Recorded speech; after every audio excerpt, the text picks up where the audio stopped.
समय की बात है, किसी गांव में दो भाई रहते थे। बड़े भाई का नाम श्याम था। उसके दो बेटे थे। श्याम बहुत पैसे वाला था। छोटे भाई का नाम भोला था। वो बहुत गरीब था। उसके दो बेटियां थीं और भोला श्याम के खेतों पर काम करता था। बदले में श्याम कभी कभार उसे खाने पीने का कुछ सामान दे दिया करता था। भोला की पत्नी माता रानी की बहुत बड़ी भक्त थी। एक बार जब नवरात्रे आए तो भोला की पत्नी बोली, कल घट स्थापना है। मैं माता रानी के 9 दिनों के नवरात्रों का व्रत रखूंगी। आज आप मुझे फल, माता की चुनरी, नारियल, पूजा का कुछ सामान ला देना। भोला के पास पूजा का सामान लाने के पैसे नहीं थे। वो अपने भाई श्याम के पास गया और उससे पैसे मांगने लगा। श्याम बहुत चालाक था। वो बोला, भाई अभी तो मेरे पास तुम्हें देने को 1 रुपए भी नहीं है। खेतों पे चलो, वहाँ कुछ काम करके जो पैसा मिलेगा तुम उसमें से कुछ रख लेना। भोला खुश हो गया और खुशी खुशी श्याम के साथ खेतों की ओर चल दिया। जब वह दोनों खेतों की ओर जा रहे थे तो रास्ते में उन्हें एक पीपल के पेड़ के पीछे से रोने की आवाज आई।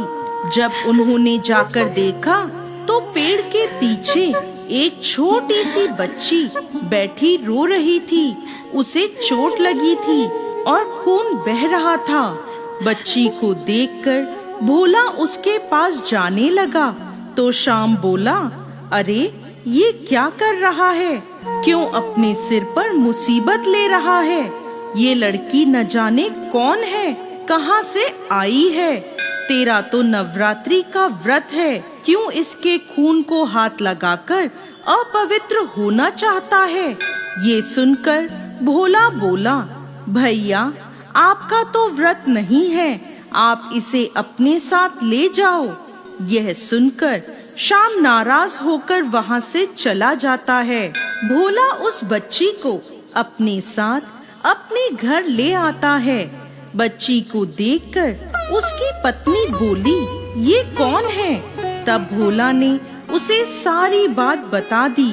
भोला की पत्नी ने बच्ची को गले से लगा लिया और बोली, माता रानी ने इसे हमारे घर भेजा है। हमारे पास जो कुछ भी है ये भी उसमें अपना गुजारा कर लेगी। हमारे 2 बेटियां हैं, एक बेटी और सही। उन्होंने उस बच्ची को अपने साथ रख लिया। रात हुई तो किसी ने भोला के घर का दरवाजा खटखटाया। भोला ने देखा तो दरवाजे पर उसका पड़ोसी खड़ा था। उसने भोला को हाथ में एक थैला दिया और बोला, यह लो भाई, माता रानी के पूजन का कुछ सामान और फल हैं। मेरी दुकान पर पूजा का सारा सामान बिक गया था, बस यही बचा था तो मैंने सोचा तुम्हें दे दूं।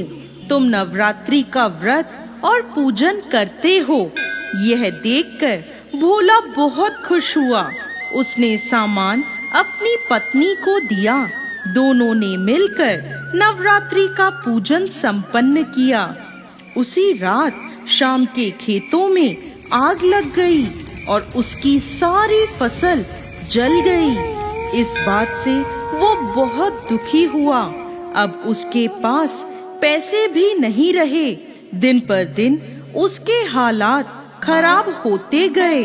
उधर भोला का घर धन धान्य से भरता गया। नवरात्रि के 9 दिन पूरे होने को आए। 9वीं के दिन श्याम ने सोचा, भोला के घर ये पैसा और खुशहाली कहाँ से आ रही है? देखना पड़ेगा। रात के समय श्याम चुपके से भोला के घर की खिड़की के पास बैठ गया।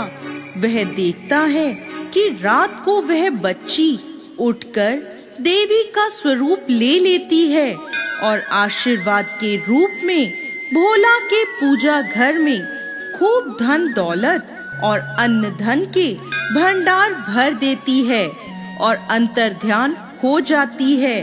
यह देखकर शाम बेहोश होकर धरती पर गिर गया। जब उसे होश आया तो उसने सारी बात भोला को बता दी।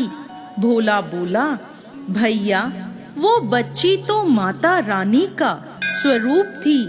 आपने नवरात्रि के पावन अवसर पर उसे अपने घर ले जाने से मना कर दिया, तो देखिए आपका सब कुछ बर्बाद हो गया और हमारे घर अन्न धन के भंडार भर गए। हे माता रानी, जैसे आपने भोला और उसके परिवार पर कृपा करी, वैसे ही इस कहानी को कहते, सुनते और हुंकार भरते सब पर कृपा करना।